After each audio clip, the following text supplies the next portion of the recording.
Yeah. How are we feeling? How are we feeling at this point? How many garments of clothing have you removed 7-7 through Jaden Daniels' rookie season? We're going streaking?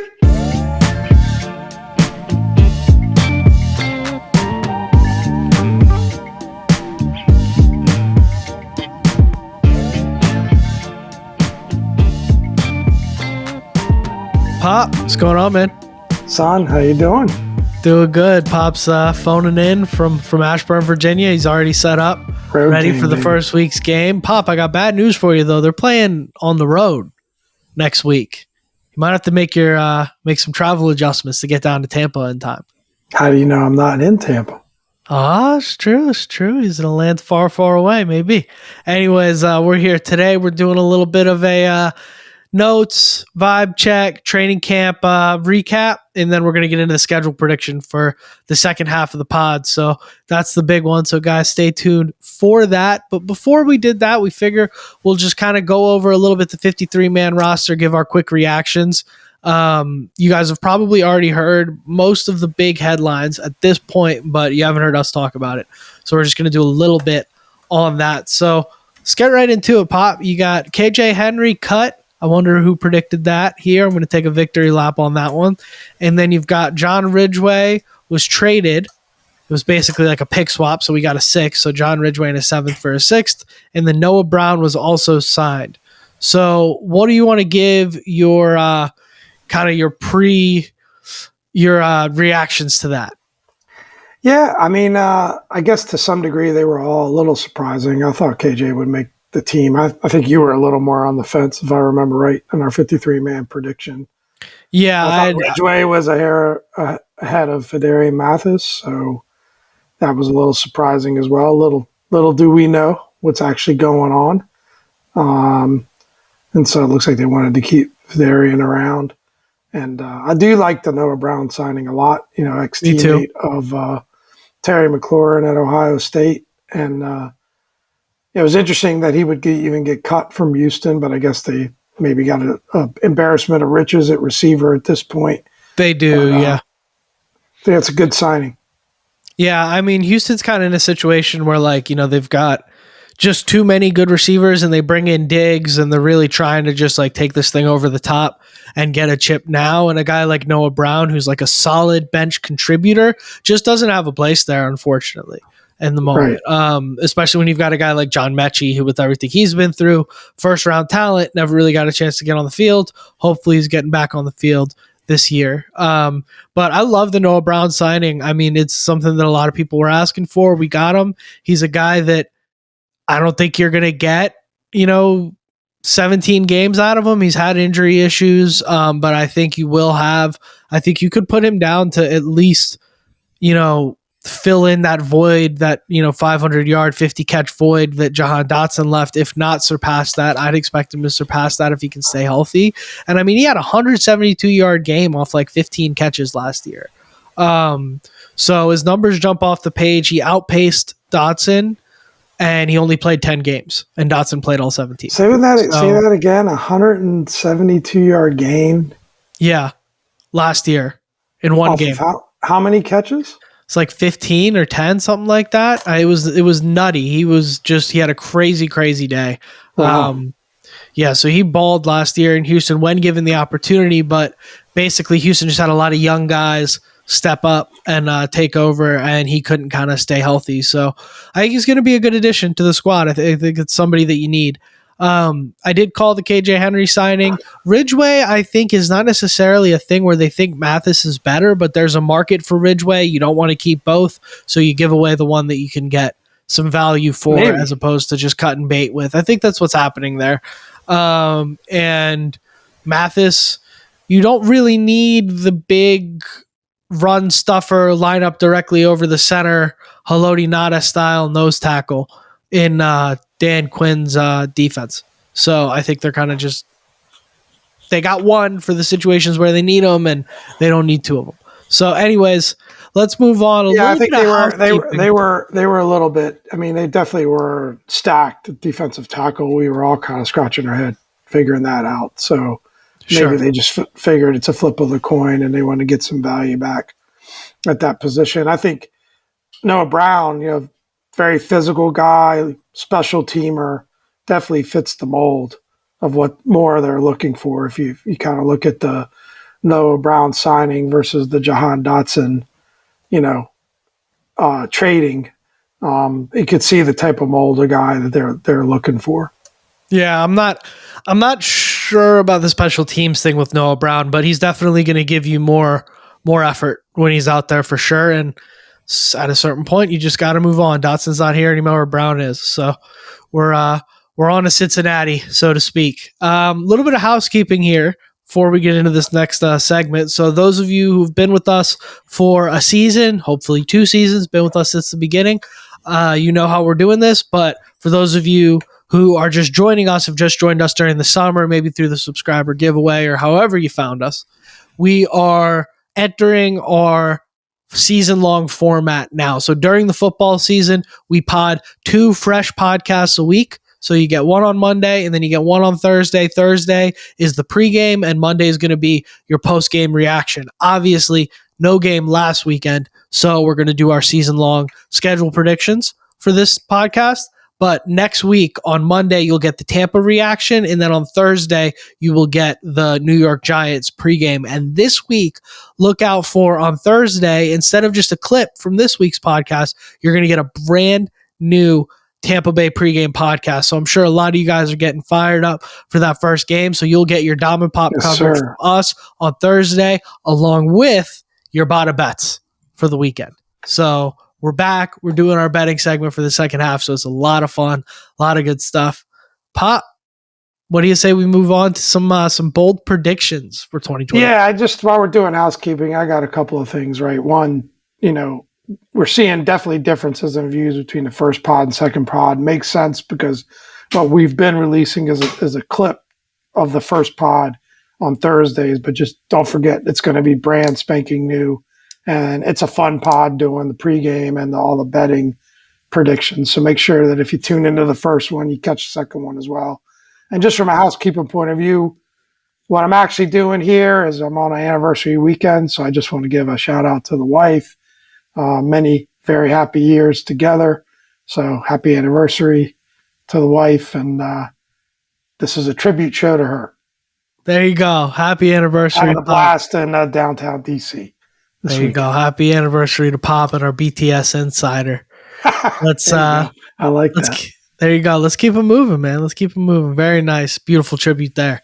So for 2024, which of these bold predictions do we think is most likely? So we're kind of going to go through all of them and then we can kind of discuss. This is from a Rigo's Rag. Was it an article or a Tweet Pop article? It was an article, yeah. It was an article. Cool, yeah. This is from a Rigo's Rag article. They always put really good stuff together. We like to pull from them from time to time. So we're pulling from them here, guys. If you see us, let us know what you think. And let's get into it. So these are 5 bold predictions that they made, and we want to go over what we think is most likely from these predictions. Is that correct, Bob? They predicted these things to happen, or they said these are bold predictions? I don't know that they're saying they're actually gonna happen. They just titled it 5 bold predictions for the season. So yeah, I don't know. It's kind of one of those. These are things that could happen. I would say would be more of the tone to the article, right? But not sure. All 5 of these things are going to happen. Sure. So, number 1, Commanders running back tandem gains 2,000 rushing yards. That's number 1. Number 2, Mike Sanderstill wins Defensive Rookie of the Year. Number 3, Commanders become a top 10 defense. Number 4, Jaden Daniels secures 4,500 all-purpose yards. And number 5, Commanders win 10 games. So those are all pretty bold predictions. I mean, I'm going to go ahead and say if all 5 of those happen, the Commanders might win 12 games and be in Super Bowl contention, because usually those things all happening together spell out a really good football team. So I don't think anybody, including Rigo's Rag, is predicting all 5 of those things to happen. But what's your reaction from that list, Pop? What do you think is most likely? I'm going to let you tee this one off. Yeah, I think the running back tandem going 2,000 yards, although it sounds great, it seems hard to imagine that they would both go off like that. Yeah. Sandestro winning Defensive Rookie of the Year, I would say I'm really high on Mike Sandestro, but that again is something that is probably, I would say, a lower probability would be great. I'd have to go with these top 10 defense. I think they can get close, but I'm not sure they get into the top 10. I do think it's going to be a much improved squad. I've said that before. Not quite there at 10 games, but that'll be a nice lead-in for the next segment when we do our schedule predictions. I'm going with Jaden Daniels over 4,500 all-purpose yards. I think that's the most likely of this batch. All-purpose. He's gonna run for probably 700-800 yards this season if he's healthy. I mean, if he runs for 800 yards and then he'd have to throw for 3,700, I mean, that would be a nutty rookie year. That would be pretty incredible. That's gonna be my go-to, number 4. All right, I'm going number 2. I think Mike Sanders winning Defensive Rookie of the Year is the most likely out of this batch. There wasn't a ton of premier. You look at these guys that win these awards usually on the defensive side of the ball.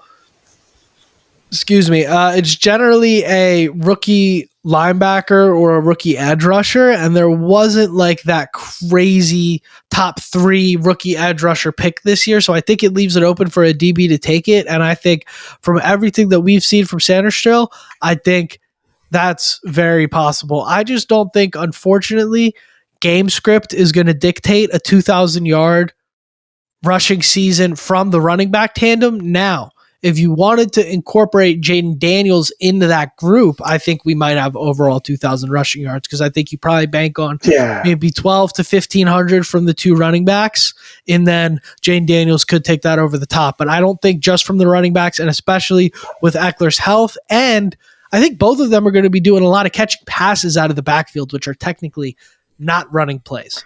So I'm going to take that off the list there. Top 10 defense, I just think is way too big of a stretch. I think if this unit makes it into the top 20, you're thrilled. 4,500 yards is too high of a bar for me to put on Jaden Daniels right away, and I think 10 games is going to be nearly impossible with this roster. And we'll get into it on the schedule prediction. We'll go through, but I think 10 games is that would be nuts. You would need probably 2 of the previous 4 things to happen in order for us to win 10 games. What do you think about 2,000 all-purpose yards for the running back tandem? More likely, significantly more likely. Still, even that seems like a bit of a stretch. I don't know, just off the top of my head. No, because I wouldn't be surprised if Eckler has 400 to 600 pass receiving yards. And then maybe you figure another 300-400 on the ground for Eckler. And then Robinson, I think you could put Robinson down for 1,200 yards this season. I would stamp that. Maybe that's too bold. I put Robinson down for 1,200 yards this year. So if Eckler can muster up 800 elsewhere, I think that would be. I think all purpose is very possible. Yeah, the more I look at this list, all 5 of those are pretty crazy bold, pretty long putts. Yeah, crazy bold. Yeah. But yeah, I think if any of them, I'm going to go with Mikey because I think he's dubbing himself Frozone, which I kind of like. I like that nickname, and he's got the 0. So I think Mikey's going to be the guy now, especially now that you gave him number 0. I'm surprised you don't have that as a separate segment on here, Pop. Marcus Mariota switches to number 18.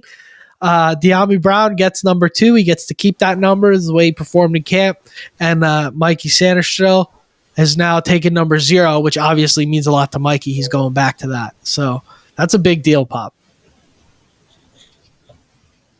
It's, it's cool. It's good. I mean, it's good for Sanders if that number means something to him. I definitely thought it was awful quarterback number. Yeah. And especially for Martin Mariota, just opened him up too many jokes. 18 looks a lot better on him. I hope we never see 18 on the field. I agree. We see a lot of 0 now on the field, but not much 18. Can I just have a footnote here? Go ahead. Because I got people on the comments. They're coming at me. They seem to love Dom. They want to come at Pop and everything. Boy knows ball. I got the Noah Brown special teams thing straight off a quote from Noah Brown. He All said, right. I've got experience in a special teams game, and I'm willing to do all of it. So I'm just ready to go. Now, maybe Noah's over publicizing himself, by just letting the people know I didn't pull that out of thin air. There's a little research involved, right? I love it. All right. Good work, Pop. Yeah, just so the commenters go easy on Pop, Fair enough. I don't think he played a ton of specials in Houston last year. Maybe not. Maybe not. You might be right. Your scouting report might be more accurate, but it came from a quote that said he's willing to do it. Seems to fit the bill. Just has a size, physicality that he could do it. Sure. Yeah. But anyway. See how it works out. Noah Brown special teams breakdown coming to you live. I don't want to get an argument over that. I just saying I got it from somewhere. I like it. Pull it out of thin air. We only pull about 80% of our points out of thin air. We do a little bit of research here on this podcast. We do a lot more than we give ourselves credit for, but anyway. 100%. It's mostly just because we're degenerates and we can't put it down. But let's keep it moving here. Let's get into our 15 to 25, right on the 15 marker. How about that? Wow, we are rolling, man. First time for everything. Rolling. All right, well, just time to get behind on schedule now. Let's run through 17 games of football. What do you say? Let's do it. This is our not too early now schedule prediction. Right on time schedule prediction. Now it's right on time. I just got to get my notes up here. How excited for you for football to start next week? Fired up, man. Beyond fired up. We had great matchups. Stay tuned for the next episode because we're going to get into every big matchup for next week and we're going to predict those games. And I was putting that view together and I was like, wow, this looks good. This is amazing. Can I give a quick impromptu Tots? Is that okay? Oh, absolutely. I got Tots of the week. Here we go. I got to give a Tots to the people over at HBO Max because I've been watching a couple programs on HBO Max, a couple of their new shows lately, and these cameramen are so juiced up on espresso. The whole time it's going like this. I thought my TV was broken. I had a fit last night because I thought my TV was broken and I thought I was going to be screwed for football season. We just pull it up on the laptop to watch the show because I can't watch it. As soon as we get to the laptop, it's going like this. So I don't know who's caffeinating the cameramen at HBO, but stop. Switch them to decaf. Anyways. Let's move on. TV's in good shape. I'm ready for football next week. Made a fool out of myself last night. It's happened before. It'll happen again. I just wish there was a video camera on. That's all I wish. Not my finest moments. Did you get your situation worked out in terms of how you're going to watch the games? You got that all sorted? Oh yeah, Sunday ticket took me for $450 without my consent, just right on the credit card. Didn't even ask. Didn't even remind me. Just bada boom, one night. About 11 o'clock in bed. Anyway. Right. At least I didn't notice a charge on our joint card. That's good. No. The emergency card was not used. Let's keep it moving. The Amex did take a hit, but Amex is resilient. He bounces back. Anyways, let's get into it, guys. Week 1, Tampa Bay, 1:25 p.m. Our first game on the road on Fox. Tickets as low as $41 available right now. Pop, what do you like there? Do you think we jump out and we get a win against the Tampa Bay Buccaneers? I was trying to check. So we are 3.5-point dogs in that game. Now we don't do lines in this part of the predictions, but yeah, I'm going to start us off with a loss. I think it's going to be a hard-fought game. I think we're going to like a lot of things we see. But I think it's also, so many new players. It's a lot to ask for them to go on the road and get this W. I think if this was later in the season, I'd probably feel a little more confident. But I'm going to start us off with a unfortunate loss, and I hope I'm, doing the reverse juju thing, and we happy to be wrong on this one. Sure. I got to win. I think it's just too much positive momentum around Jaden Daniels and Dan Quinn. This is a pretty mid team. This isn't a team that I think is going to test our defense a ton. You do have some good receiver talent. We'll get into that in the breakdown next week. But I'm going to go ahead and say win here. I feel it in my bones. Maybe it's the Ashburn syndrome, but I feel a win. So I'm hedging a bit. I'll admit that. I'm hedging a bit. I won't be surprised if we lost, and I won't be super disappointed if we lose, but I do see a win here. Yeah. Week 2, New York at home. What do you got, Pop? Home Those opener, damn Jaden Giants. Daniels. Those Those damn damn Giants. Giants always give us a headache. What do you think? I think FedEx is going to be rolling. I mean, I know it's a different team, a different regime, but hopefully Dan Quinn mentions what happened last year and just say we got to stop losing to these guys. So Yeah. I'll give us a win for Giants for that home opener. I think that'll be a triumphant situation in the home opener, starting off right in the division. I got a win as well there. So 2-0 2-0 to start on my end. Pop 1-1. 3 at Cincinnati. I think we get our doors blown off of us here on Monday night. I think the Bengals are going to come out hot this year. I think that's a Super Bowl caliber team, and we can't match up with them. I've got a loss, and I've got a not so pretty loss. I think this is a come back down to earth because 2-0 rookie quarterback, new head coach. Everybody's going to be talking about, can the Commanders win the NFC East? Are the Commanders the Texans of this year? And then the Bengals are going to kick the crap out of us on Monday night. You got some scars from Monday night. I think this is a different team. I think we've got enough veterans where we're not going to get the doors blown off of us, but I do got us down for a loss. Yeah, you have to. So Pop's got a loss. I got a loss. So I've got us at I've got us at 2-1. Pop's got us at 1-2. This is where we'll probably deviate again at Arizona on the road. You'd think this would be a softer opponent. What do you think, Pop? I'll let you go first. I'm going to go win. I think that Arizona is still, finding themselves, or at least they were quite a bit last year. Sure. They've got a new coach, right? Am I right about that? I can't remember now. No, they've still got Jonathan Gannon. Okay, he took over was last new year. Starting last season. But, yeah. I think it's just a team that's, like I said, it's still finding itself. I think 2-2. Some of these, maybe Tampa's the win instead of Arizona, but I think that's going to be win, and 2-2 sounds about right. Wow, this schedule's a bit brutal to start. Looking ahead a little bit. Yeah. I'll put down a win here as well, just because I do think the Cardinals are soft, but I don't know how much. I really respect Jonathan Gannon as a head coach. I think they're going to come out and play hard, and I think Kyler could be enough to put them over the top. Not over the top to win the Super Bowl, but over the top to be a 500 team instead of the worst team in the NFL. But we don't know where Kyler's at mentally or ability-wise right now. I got us down for a win here, but it's a close one. This is going to be a squeaker. 3-1. Not for long. I think we're losing to Cleveland. We've got Cleveland week 5 at home, 10 a.m. at home. Time for a disappointment. I got us down for a loss. What do you got there, Pop? Yeah, I really think this Cleveland team is going to be a problem this year. I mean, they got a heck of a defense, and I think maybe a quieter offseason for Deshaun Watson. I know people have been down on him. He hasn't performed, but it's been pretty quiet. It was a top 5 quarterback at one point in his career. So, maybe that's a bit of that offense kind of rebounds a little bit. That's a tough football team. I'd probably go loss here too. Yeah, and you figure this is right around the time Nick Chubb could be coming back. You don't know yet. But if he's there, I mean, run defense is a concern for us last year. We don't really have solid run stuffers on this defense. So I just think, and I mean, they've got an elite defense as well. I think they smack us. And I think, speaking of getting smacked, beat down, I don't like these words you're using. We've got the Ravens week 6. I got a loss there as well. There's a rumor about that game. What? That the boys might be there in person?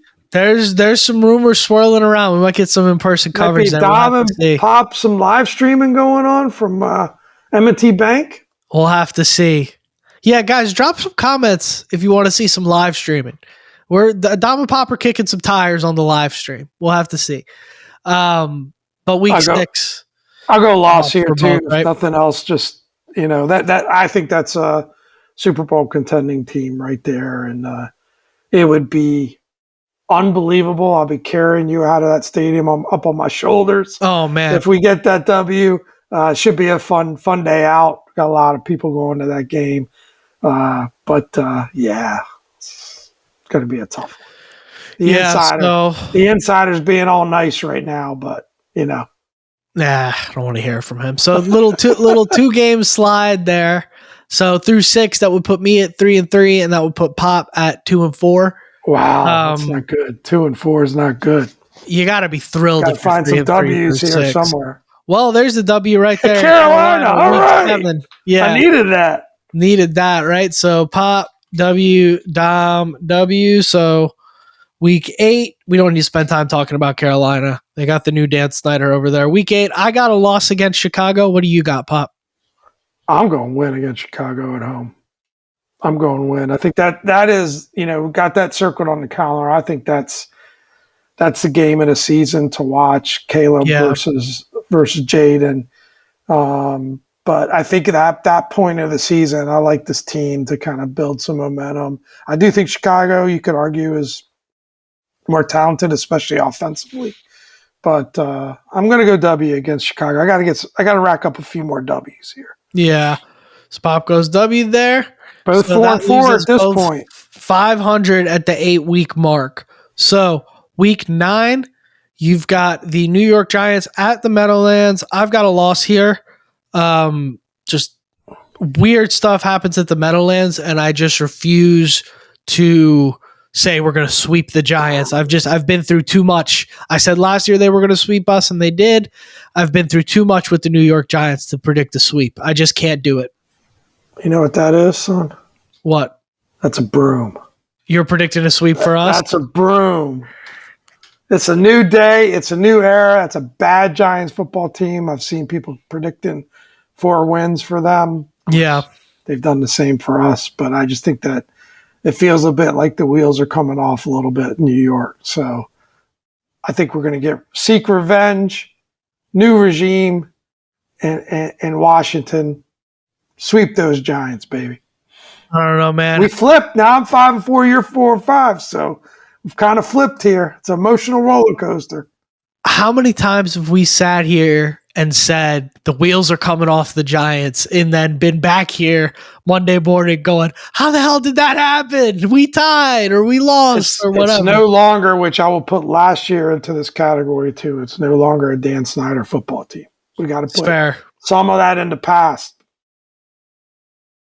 That's fair. So we got Pittsburgh next week, week 10. Will Russell Wilson still be starting in Pittsburgh at this point? Real quick, Pop, what do you think? You think he loses the job to Fields at this point?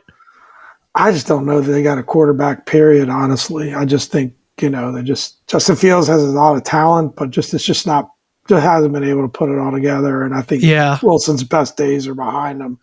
So I don't know. They might do a bit of flip-flopping. I'm not sure it really matters.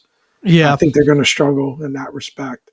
I got us taking a loss just because 4 in a row right here seems kind of a little outrageous. So just playing the odds a little bit from my perspective. I gave them a couple of, borderline wins. Pittsburgh still always seems to be a very competitive team, regardless of their, situation at quarterback. So I'll have us dropping this one.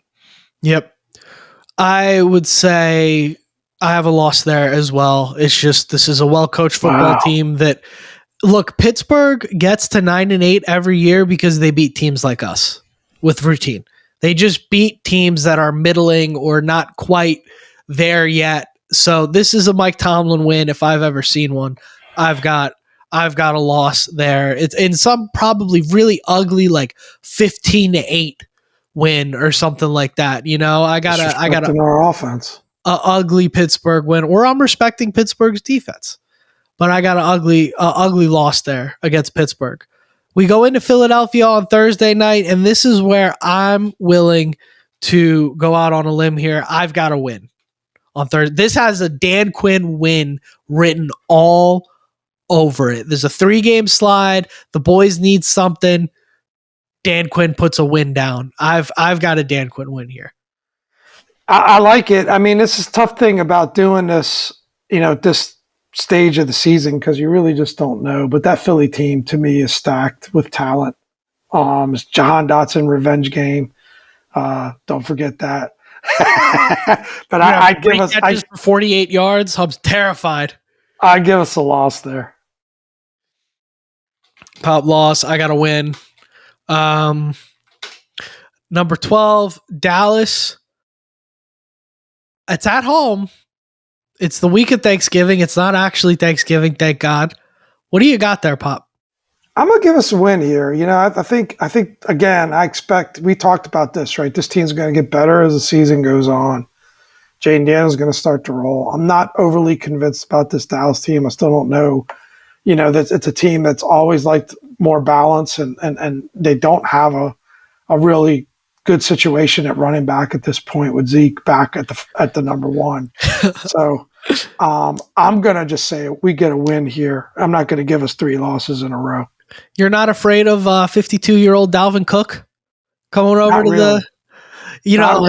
I saw a funny tweet. They posted a video of him working out, and somebody quote tweeted and said, whenever you see a clip of running backs using medicine balls on Twitter to justify that they're ready, they never come back and do anything relevant, which I thought was funny. Whenever you guys start posting workout videos, it means the football side of things doesn't quite catch up. Yeah. I've got a win there as well. I think this is how Dan Quinn's going to start to, say, Dan Quinn. We got it. Dan Quinn revenge game. I think so. Where are the vibes Not at? really revenge because he upgraded, but got a promotion, but let's do week 13 and then we can have a bye week check. I've got a loss here. I think the Titans are sneaky this year. What do you got, Pop? You over respect the Titans. Tennessee at home, that's a W. All right, so Pop for the W. boys. I just think at this point, man, I think it's late in the season. Our bye week's coming late. You got to imagine there's some injuries. There's some hobbling across the finish line to get to that bye week. This is not a very deep football team. I just have a loss there. I think the Titans are going to be pretty well coached this year with their new head coach and offensive coordinator. And I think they are going to kind of surprise some people. All right. So at the bye week, Pop's the math guy. Where you got us? I'm 7-6. You're 6-7. So teetering right around 500 mark. Pretty much exactly where I think we should be at that point. New Orleans Saints, my bold prediction, could be the worst team in football this year. Maybe the worst team in football this year. You've got a lame duck head coach. You've got a lame duck quarterback. At this point, both of them may be benched or fired at this point in the season. Now, you can't imagine. In week 15, how much you think New Orleans has got to play for, Pop? Not a lot. Yeah. Not a lot. So 2 wins there, right? 2 W's. So let's just pause for a moment. We're 7-7 at this stage of the season. I'm just going to go with your record. We'll just stick with that so we have one scenario to talk to. Yeah. How are we feeling? How are we feeling at this point? How many garments of clothing have you removed 7-7 through Jaden Daniels' rookie season? You're going streaking? Yeah, it's you got to be. And I don't think this results in a playoff berth. I think there's a world where this win against New Orleans could be your last win of the year. But I think 7 wins this season, you got to be hype on that. You got to be stoked. 7-7 with the chance. If you got Philly and Dallas, you got to figure you're in wild card. You're on that. You're in the Ron Rivera special. You're on that in the hunt graphic. Nothing gets Ron Rivera more fired up than an in the hunt graphic. And of course, you got a different group there. You figure maybe Dan Quinn get the boys across the finish line this time. Philadelphia knocks us back down to earth, though. I think we do take a loss there. Week 16. Yeah, I think I'm just, peeking ahead. And I hate the idea of getting swept by Philly. I don't know that necessarily will be the case when this shakes out in reality, but I would agree. I think, to me, 8-7, sounds more right at this stage of the game than, a 9-6 situation would be, which would be unbelievable. It's more fun for me to say bold prediction. We go up in Philadelphia and we knock them off on Thursday night in front of everybody and we start the Philly tilt. But if we do that, you got to believe if they're still in contention with all the talent that they got, they're going to come and blow our doors off at home. Yeah, and if that's the reality, right? I mean, they took a bit of a swoon last year. It was a weird season. I mean, there were some things that happened there. Has Sirianni figured it out? But Saquon Barkley and Brown and just, super, super talented at quarterback and Smith, all those Hurts. things. Yeah. Hurts. I mean, it seems like that they were just on fire at a certain point last year, and then it kind of came apart. So it could go either way, but I just can't get past the talent that they have. And Yeah. adding Saquon to that group, if he stays healthy, they're going to be a problem. Look, They're going to be a real problem. I think we're being real generous predicting a 1-1 Eagles split. Honestly, with the talent disparity, I think it's I didn't predict that. Given, you did. That's a sweep for me. I think it's a any given Sunday kind of thing. I think if you play the Eagles 10 times, you probably expect to lose 8 of those games, maybe 9. They're too talented right now, but maybe they do come apart. If they do come Quinn, apart, reach out and I'll give you Dominic's address for that comment. If we do come apart, if we do come apart in that way, that's Ron Rivera's fault, not Dan Quinn's fault. Rivera built this team to be this untalented at this point. But anyways, week 17 against Atlanta. What do you got there, Pop? So I take umbrage with the untalented thing, but we're gonna save that for the wrap up. At least this many question marks. It's Atlanta, Captain Kirk, talented team, but I'm gonna go W here. We got them at home. Again, the whole idea of them getting better as the season goes on as a team, some of the young guys building on that. Yeah. The Dan Quinn culture and the coaching. And that's the other thing I think about this team. We have an elite coaching staff. We don't talk about it enough. Not Dan Quinn so much, not Adam Petum so much, but this group of coaches, and even forget the OC and the DC, the guys that are coaching underneath them, not enough time to go through, rattle off each of the names. But if you really look at it, I mean, we've got an experienced, deep group that have been coordinators or head coaches before. And I think this team's going to continue to get better. And I think the talent is underrated of this group. And, Adam Peters said it himself. They're looking to win it now. That was a quote from Adam Peters this week. They're looking to win now.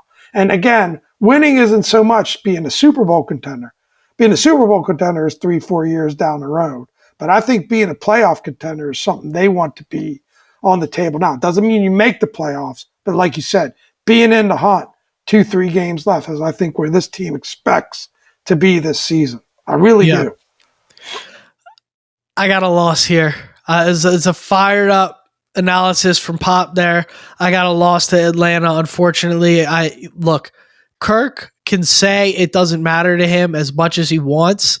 Nothing would make that guy happier than coming to FedEx Field and crushing our playoff hopes in week 17 and probably securing an NFC South victory and a playoff bid for the Atlanta Falcons, who I do think will be the team to come out of that division this year. Somebody's got to win it. But I think Atlanta will be pretty good. I think they got a lot of weapons. I think Kirk, talented quarterback. I think you lose that game. And then I do think... So is that Tampa's division? Yeah. And you like Atlanta better than Tampa? With Kirk, yeah. Easy. All right. That's what I like. You could be you could like it different. I like Kirk over Atlanta's got to prove it to me, but we'll see. This is all right at Dallas to wrap it up. Yeah, at Dallas, I got a win here. I think this is an opportunity to play spoiler, and I think it's too perfect. I got a win at Dallas. I got a loss. I got us going 9-8. I think I'm going to stick with that. I can't quite stretch it to 10 wins. Had us beating Dallas at home. So, I think another sweep in division. Yeah. I think is probably a little bit too much to ask for. You got a sweep in Dallas. Yeah, puts us at 8-9. I don't have Dallas highly rated this year. I really don't. I don't either. And you never know. I mean, that week 18 game is always a little bit, tough to predict, right? Yeah. Because you just don't know what it means to either team. Could be, who knows, right? If we're both in the hunt, that could be a really meaningful game. Could be, and I think that's why they purposely put that. The NFL is so clearly dying to get that Washington-Dallas rivalry back. They keep putting these late in the season Dallas games, and we keep just not being ready for them. But it could be that, and it also could be, to Dallas's credit, they are a very talented team. This game could mean nothing to Dallas, and this could be. We've seen that happen before too, and then we got the Sam Howell era because of it. Off of a 150-yard game. Anyways, I do think we end the season with a win here against Dallas. This just reminds me exactly of the Detroit Lions in 2022. They beat the Packers, knocked the Packers out of the playoffs. They had nothing to play for, sent Aaron Rodgers packing, and then they came back and won 12 games the next year. I think that's exactly what's going to happen with this Commanders team. I think this is a way to end the season on a big win, get us feeling good going into the next year. And we're going to be on here talking about, hey, we were 8-9. Daniels look good. Quinn clearly has the guys bought in. Next year, Peters fill some holes in the draft, make some big splash plays in the free agency, and it's wheels up. So I've got 8-9 on the year. Pop, always been the optimist between the two of us. Pop's got us at 9-8, but I think we're pretty much, I think either outcome you're pretty happy with, right? Yeah, no question. I mean, I think that's the kind of thing. An 8-9 win year. I'm going to go a little bit more optimistic, but yeah, I think we'd be feeling pretty good. I think it'd be a much different vibe around here. We missed it though. When we talk about that Atlanta game, how did that elite backup situation work out with Taylor Heineke and the Atlanta Falcons? How'd that work out? John Harbaugh knows a thing or two about football. But he was supposed to be an elite backup with the Atlanta Falcons, and they shipped him off. He had a market. How many backup quarterbacks can you trade in the NFL? Not a lot. My God. Not a lot. Take a pulse check on the market for Jeff Driscoll real quick. Let me know. Let me know what the trade market for Marcus Mariota is today. 0. That's what it is. That's why he gave the jersey away. Sam Howell greater than. But anyway, that's an off-season argument. We got a season ahead of us. We got to stay focused. Yeah, we got to stay focused here. It's important.